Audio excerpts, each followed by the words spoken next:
اعوذ باللہ من الشیطان الرجیم بسم اللہ الرحمن الرحیم السلام علیکم ورحمۃ اللہ۔ قرآن پاک کو بہترین طریقے سے اور گہرائی سے سمجھنے کے لیے عربی گرامر اور اس کی ترکیب جاننا بہت ضروری ہے۔ میں آپ کو پہلے بھی بتا چکی ہوں اور آج بھی کہہ رہی ہوں کہ یہ کلاسز خاص ان بچوں کو زیادہ فائدہ دیں گے جو عربی گرامر سے واقف ہیں۔ ان بچوں کے لیے بھی یہ فائدہ مند ہو سکتے ہیں جو واقف نہیں ہیں، لیکن انہیں اس قدر بات سمجھ میں نہیں آئے گی جس سے بات سمجھی جائے، ٹھیک ہے، یا جیسے یہاں پر سمجھانا چاہ رہی ہوں میں۔ تو پہلے جو ہے کوشش کریں کہ آپ عربی گرامر کی کلاسز لیں، اس کے بعد آپ ترکیب کی کلاسز کی طرف آئیں۔ ہم سورہ فلق کی ترکیب آج کریں گے اور اس کی پہلی آیت آپ کو یاد ہوگی۔ پہلے ہم دیکھ لیتے ہیں کہ اس سورہ میں کتنے اسماء اور کتنے حروف اور کتنے افعال استعمال ہوئے ہیں۔ تو قل اور اعوذ یہ دونوں افعال ہیں، بربی میں با حرف ہے اور ربی اسم ہے، الفلق یہ بھی اسم ہے، یعنی دو افعال، دو اسماء اور ایک حرف پر یہ بنی ایک آیت ہے، جس میں اگر ہم قل اور اعوذ پر بات کریں تو ان کے جو روٹ لیٹرز ہیں وہ ہیں قاف، واو، لام اور عین، واو، دال۔ آپ دیکھیں گے کہ ان دونوں کے روٹ لیٹرز میں کوئی فرق نہیں ہے، یعنی ان کے بنانے کا جو قاعدہ ہے وہ سیم ہے۔ قاف، واو، لام اور عین، واو، دال، عین، واو، دال یہ دونوں باب نون سے استعمال ہوتے ہیں۔ یہ ہوگا قبل یقبلو، یہ ہوگا اوذ یعوذ، نصر ینصر مادے پر اگر ہم رکھیں تو قبل یقبلو اور اوذ یعوذ۔ اگر ہم نوٹ کریں تو یہ غیر صحیح افعال میں سے آتے ہیں۔ غیر صحیح افعال جس میں حمزہ آ جائے تو ان میں حمزہ بھی نہیں ہے، جن میں حرف کی تکرار ہو جائے یعنی کوئی حرف دو مرتبہ آئے، تو یہاں پر کوئی حرف دو مرتبہ نہیں آیا، عین بھی ایک بار آیا ہے، واو بھی ایک بار آیا ہے، زال بھی ایک بار آیا ہے۔ ہاں، غیر صحیح افعال کی ایک تیسری قسم ہے جو زیادہ تر استعمال ہوتی ہے، وہ یہ کہ ان میں حروف علت آ جائیں یعنی کمزور حروف، اور آپ کو پتہ ہے کہ کمزور حروف دو ہیں، واو اور یا۔ جب کسی بھی حرف میں آپ کو واو یا یا ملے، خاص کر کسی فعل میں کسی فعل کے روٹ لیٹرز بنیادی مادے میں آپ کو واو اور یا ملے تو آپ کو سمجھ لینا چاہیے کہ یہ غیر صحیح افعال میں معتل ہے، معتل، ٹھیک ہے، یعنی جس میں واو یا یا آیا ہو۔ اور معتل کی تین اقسام ہیں، یعنی جب واو اس جگہ پر آئے یعنی فا کلمہ پر یا عین کلمہ پر یا لام کلمہ پر، تو یہ معتل جو ہے، معتل کے الگ الگ نام ہوتے ہیں۔ تو جب ہم اس میں دیکھیں گے تو واو اس میں بیچ کی جگہ آیا ہے یعنی فا عین لام کے عین کلمہ پر، تو یہ معتل العین ہے یعنی کہ اجوف۔ اسے معتل العین کی ایک قسم ہے اجوف، بس تین قسمیں ہیں معتل کی، ان میں سے ایک قسم ہے اجوف۔ تو اس پر اجوف کے رول جو ہے اپلائی ہوں گے، وہ اس طرح کہ دیکھیں قبل ہے، جب ہمیں پتہ ہے کہ جو زبر ہے اس کا دوست الف ہے تو ہم واو کو مٹا کر اس کے ساتھ الف لگا دیں گے تو یہ بن جائے گا قال، قال اس نے کہا۔ بالکل اسی طرح ہم یہاں پر بھی واو کو مٹا کر الف لگائیں گے تو یہ بن جائے گا آذ، آذ اس نے پناہ مانگی یا اس نے پناہ لی۔ اور اسی طرح یقول، یقولو کی طرف آئیں، یقولو تو واو پر پیش بھاری ہوتا ہے تو ہم قوف کا جو جزم ہے وہ واو پر دے دیں گے اور واو کی جو پیش ہے وہ ہم قوف کو دے دیں گے تو یہ یقولو بن جائے گا۔ اسی طرح یہاں پر بھی آئیں، ہم یہاں پر پیش دے دیں گے اور یہاں پر جزم، تو قول اس نے کہا، یقولو وہ کہتا ہے یا وہ کہے گا۔ اس سے فعل امر بنا قل، قل۔ اب قل کیسے بنا؟ آپ کو پتہ ہے کہ فعل امر حاضر کے صیغوں سے بنتا ہے اور فعل مضارع سے بنتا ہے، تو یہ فعل مضارع ہے۔ اس میں اگر ہم تقولو لکھیں یعنی تم، تقولو تم نے کہا، تم کہتے ہو، تقولو تم کہتے ہو، تو اس سے فعل امر بنے گا تم کہو، تم کہو۔ تو اس کے لیے ہم یہاں پر جو علامت مضارع ہے وہ ہٹا دیں گے تو یہ قو ایسے بن جائے گا، یعنی یہ پڑھا نہیں جا رہا۔ کیوں؟ کیونکہ اس پر بھی جزم ہے، اور جو آخری حرف ہے اس پر ہم جزم دیں گے، تو اس پر بھی جزم ہے. ایک علامت مضارع ہٹائی، دوسری اس پر جزم لگائی، تو یہ پڑھا نہیں جا رہا. کیوں؟ کیونکہ دو ساکن اکٹھے ہو گئے. تو اس کا قاعدہ یہ ہے جب دو ساکن اکٹھے ہو جائیں تو ہم جو کمزور حرف ہے اسے ہٹا دیتے ہیں. یہاں پر ہم واو کو ہٹا دیں گے اور قوف اور لام کو ملا کے لکھیں گے، تو یہ بن جائے گا قل، تم کہو، قل تم کہو. قال اس نے کہا، قل تم کہو. اسی طرح آذ سے اعوذ کیسے بنا؟ تو اس طرف آئیں مضارع پر. یعوذ وہ پناہ مانگتا ہے، یا وہ پناہ مانگتا ہے، یا وہ پناہ مانگ رہا ہے. تعوذ تم پناہ مانگتے ہو یا تم پناہ مانگ رہے ہو. اعوذ میں پناہ مانگتا ہوں، یا میں پناہ میں آتا ہوں، یا میں پناہ میں آتی ہوں. مونس کے لیے بھی یہی صیغہ استعمال ہوگا اور مذکر کے لیے بھی یہی صیغہ استعمال ہوگا. تو یعوذ یعنی وہ اور اعوذ یعنی میں. اعوذ میں پناہ مانگتا ہوں. آپ نے ایک بات نوٹ کی ہوگی، قل اور اعوذ ان دونوں میں تم یا میں کا مفہوم آتا ہے. تو یہ قل فعل امر ہے اور فعل امر کے اندر فاعل موجود ہوتا ہے. تو فاعل یعنی تم کہو، تم کہے کون؟ تم. یہ فاعل اس کے اندر ہے، تو یہ فعل با فاعل ہے. اس کے بعد اعوذ کی طرف اگر آئیں تو یہ بھی فعل با فاعل ہے، یعنی اعوذ میں پناہ مانگتی ہوں، فعل با فاعل. لیکن اگر ہم اعوذ کے مادے پر بات کریں، میننگ پر، تو اعوذ کے معنی ہوتے ہیں چمٹ جانا. مثلا دیکھیں، اگر کوئی ایک بوٹی ہو تو اس کے ہڈے پر جو بوٹی چپکی ہوئی ہوتی ہے نا، تو اسے بھی اعوذ کہتے ہیں، یا اسے بھی عین واو زال مادے سے اس کا لفظ بھی بنا ہے. تو کسی چیز سے چمٹ جانا، کسی کو تھام لینا. ٹھیک ہے، اعوذ کے معنی ہوتے ہیں کسی کو تھام لینا، اور پھر ہم اس کی معنی کہتے ہیں کسی کی پناہ میں آ جانا، کسی کی پناہ لے لینا. دیکھیں، جب ہم کسی کی پناہ لیتے ہیں نا تو کس سے بچنے کے لیے پناہ لیتے ہیں. مثلا یہاں پر دیکھیں، آپ اس کو تھوڑا نوٹ کیجیے گا کہ باہر جو ہے بہت طوفان ہے، بہت طوفان ہے، اور ہم طوفان سے بچنا چاہتے ہیں. اس سے کو سمجھیے گا، طوفان سے بچنا چاہتے ہیں، اور طوفان سے بچ کر ہم کسی شت میں اندر آتے ہیں اور اس کا دروازہ بند کر دیں. مثلا تو جب ہم کسی شت میں آ گئے، کسی کی پناہ میں آ گئے، کسی شت کی، کسی کمرے کی، کسی گھر کی ہم پناہ میں آ گئے، تو ایک جس سے بچا جائے اور جس کی پناہ میں آ جائے، یہ دو باتیں ہیں. یعنی اعوذ اپنے ساتھ دو متعلق لیتا ہے، ایک جس کی پناہ میں آیا جائے، ٹھیک ہے، جس کی پناہ میں آ جائے، اور جس سے بچ کر پناہ میں آیا جائے. تو یہاں پر آپ نوٹ کریں، اعوذ میں پناہ میں آتی ہوں برب الفلق، رب الفلق کی، میں رب الفلق کی، یہاں پر کی مکمل ہو رہا ہے، میں رب الفلق کی پناہ میں آتی ہوں. اس سے بچنے کے لیے وہ ہم آگے چلیں گے. تو با جو ہے یہ حرف جر ہے، اور جب بھی حرف جار آتا ہے تو اس کے ساتھ مجرور آتا ہے. رب بھی مجرور ہے، لیکن اس سے پہلے آپ نوٹ کریں کہ رب پر نہ الف لام ہے اور اس کا اعراب بھی ہلکا ہے. اصلاً یہ جو لفظ تھا یہ تھا ربن، ربن، ٹھیک ہے، لیکن یہاں پر مضاف ہونے کی وجہ سے یہ اس کا اعراب ہلکا ہو گیا، ربی ہو گیا، اور الفلق یہ حالت جر میں ہے تو اس کا مضاف الیہ ہے. یہ مضاف اپنے مضاف الیہ سے مل کر پھر ہوگا جار کے لیے مجرور، اور یہ جار اپنے مجرور سے مل کر یہ ہوا متعلق، اور متعلق نمبر 1. صحیح، یہ نوٹ کیجئے گا، متعلق نمبر 1 جس کی پناہ میں آیا جائے.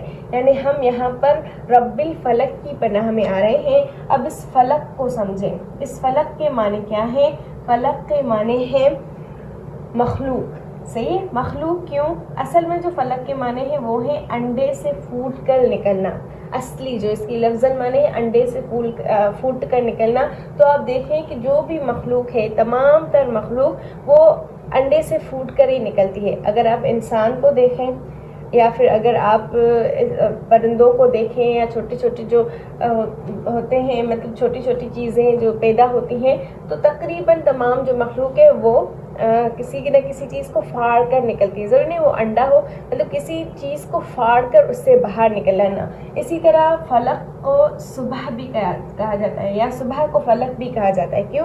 کیونکہ صبح بھی رات کو پھاڑ کر باہر نکلتی ہے.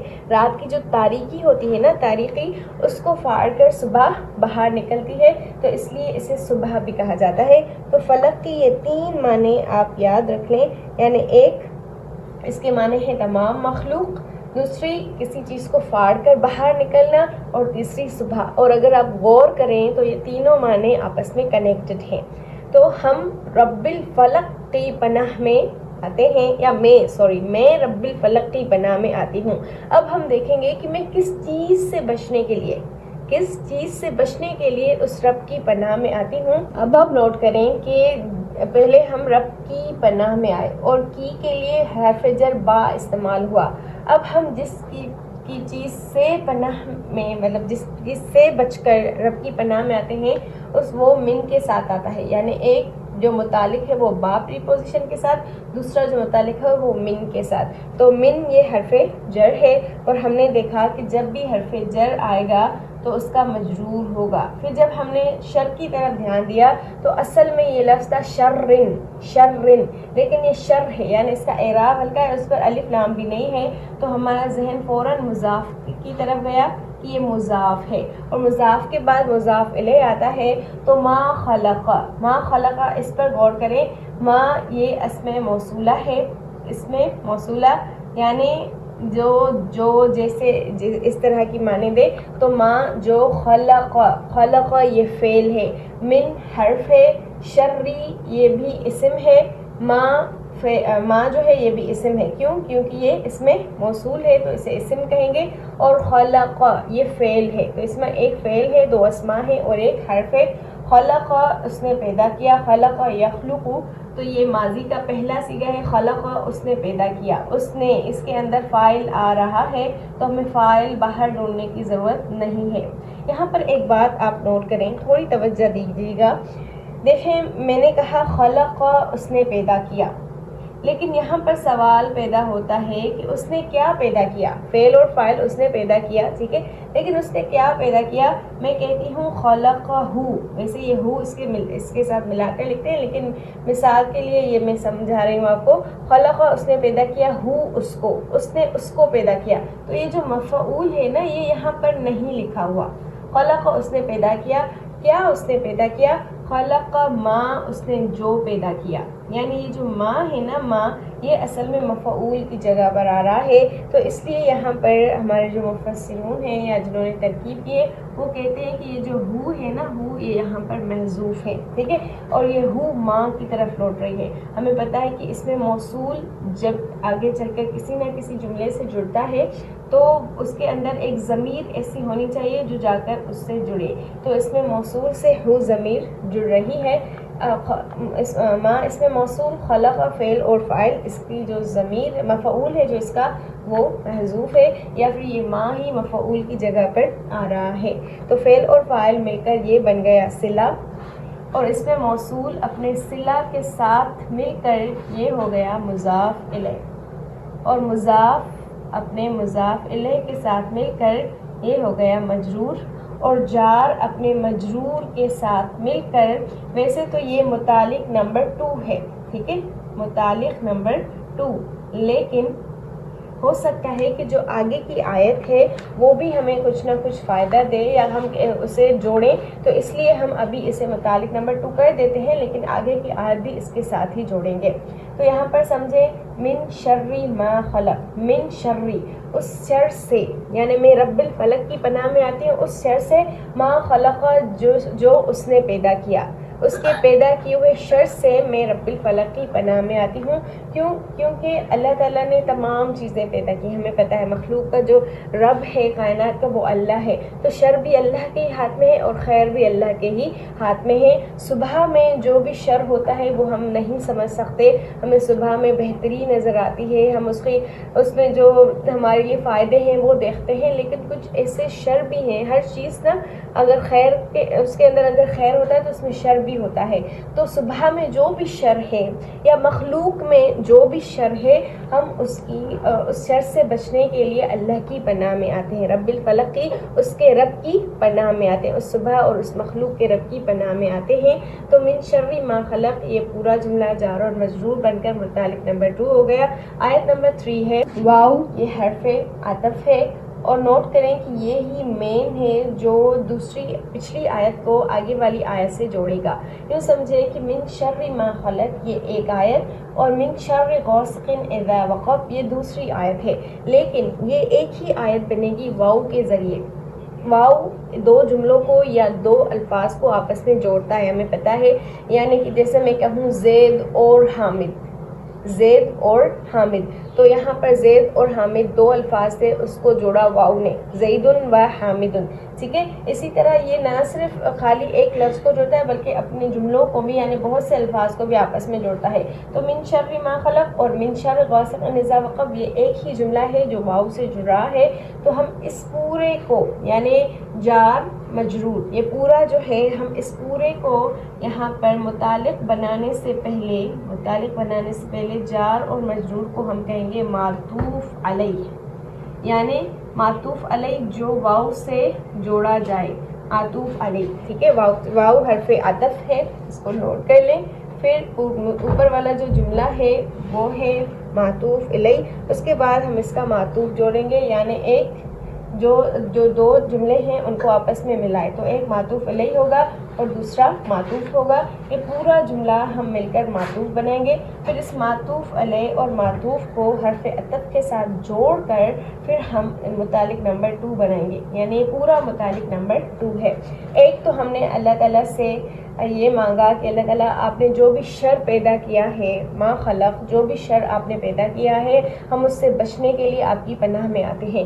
دوسری چیز ہم کس سے بچنے کے لیے اللہ تعالیٰ کی پناہ میں آتے ہیں وہ ہے من شر غاسق اذا وقب. من یہ جر ہے اور شرری یہ بھی بالکل اسی طرح پچھلے جملے کی طرح مضاف ہے اور غاسق یہ مضاف الیہ ہے اور اذا یہ ظرف ہے. ظرف کے معنی آپ کو پتہ ہے جو وقت کا مفہوم ہے.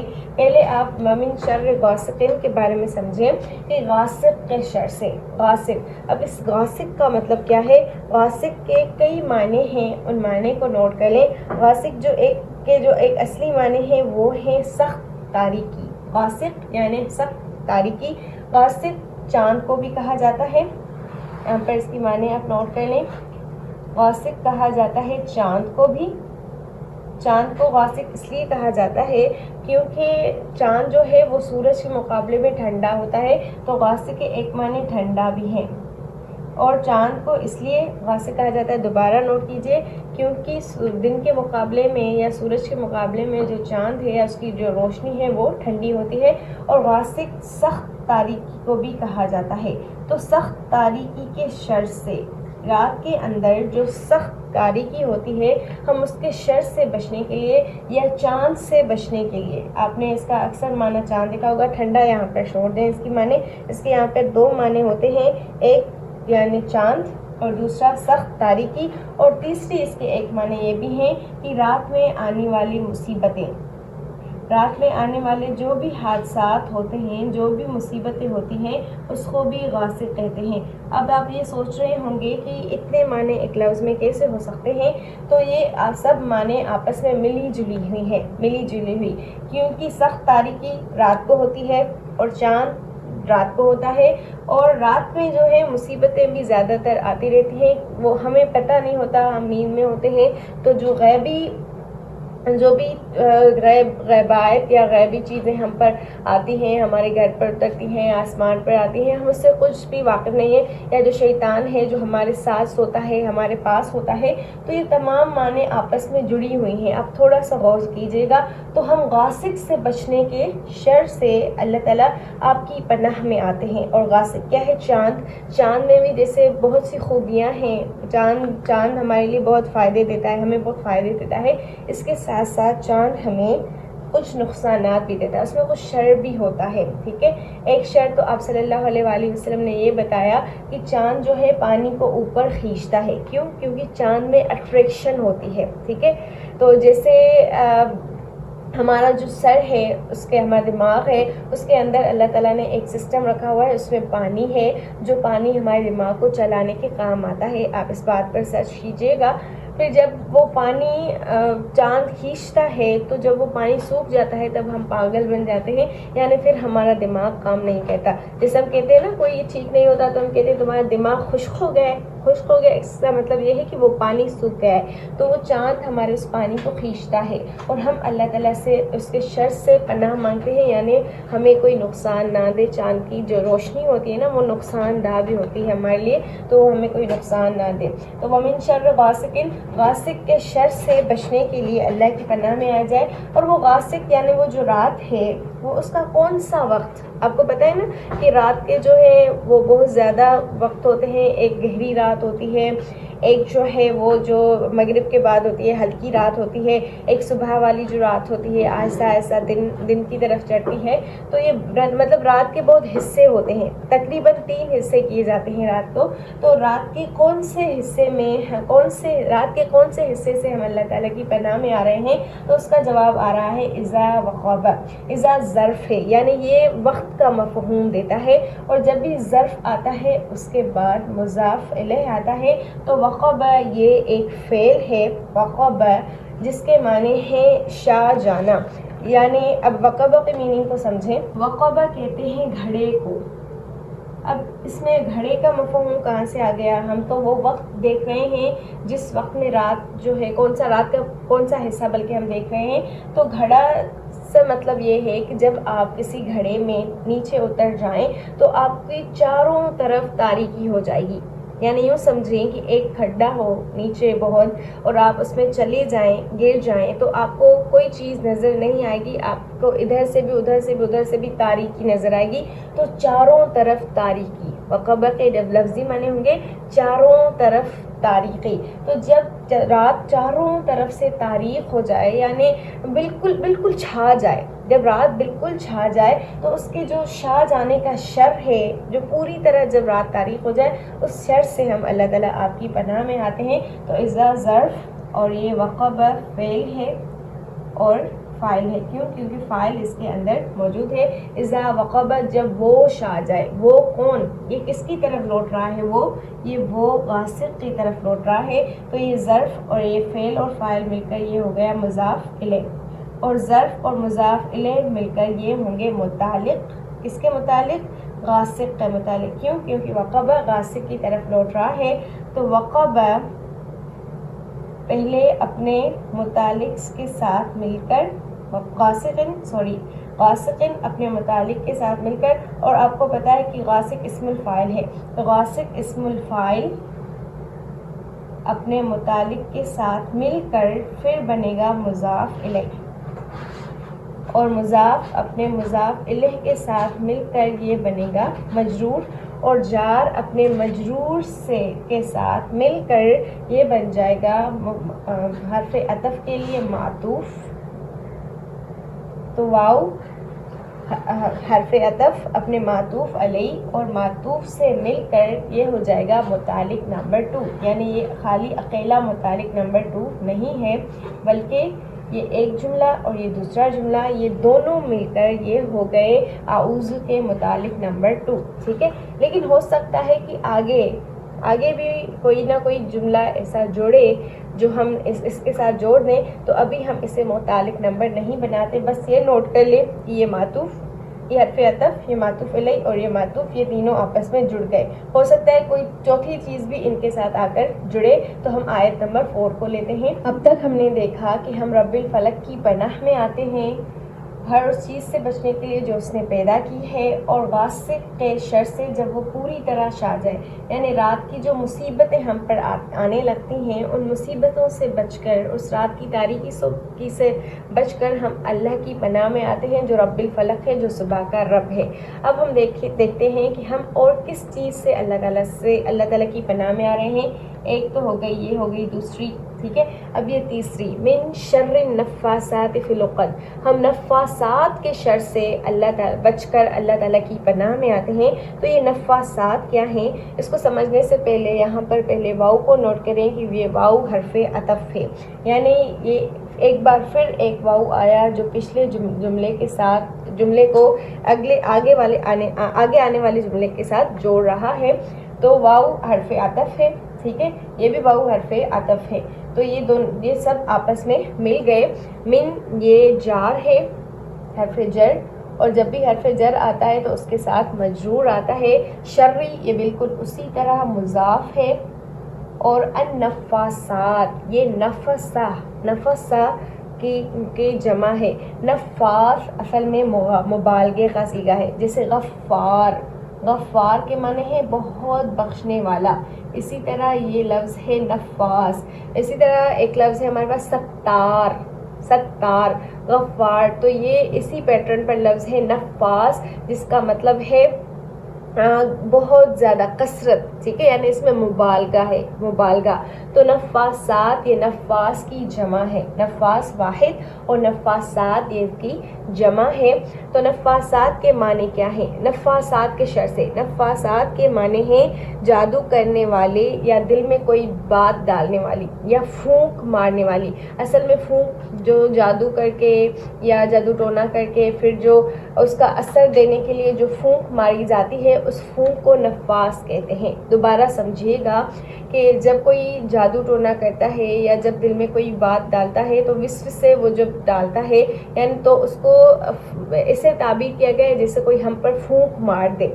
اگر کوئی چاہتا ہے کہ ہم کمزور پڑ جائیں یا ہماری جو ہماری ترقی ہے اس میں کمی آ جائے تو اس کے لیے تاکہ وہ ہمیں نقصان ملے اس سب کے لیے, تو اس کے لیے لوگ کیا کرتے ہیں کہ ہم پر اپنی وہ بری نظر رکھ دیتے ہیں یا جادو کر دیتے ہیں. تو اس سے بچنے کے لیے, ٹھیک ہے, اس نفاسات کو بچنے کے لیے, یعنی جادو اور دل میں اگر کوئی میرے دل میں کوئی اگر بری بات ڈال دے یا وسوسے کر دے, اس سے بچنے کے لیے میں اللہ تعالیٰ کی پناہ میں آتی ہوں. تو نفاس کے جو اصل مطلب ہے وہ ہے جادو کرنے والی یا دل میں کوئی بات ڈالنے والی, صحیح ہے. تو یہ والی کیا ہے, یعنی اس میں نفاسات کے معنی عورتیں بھی ہو سکتی ہیں, یعنی جادو کرنے والی عورتیں یا دل میں کوئی بات ڈالنے والی عورتیں, یا یہ جماعتوں کے لیے بھی استعمال ہوتا ہے.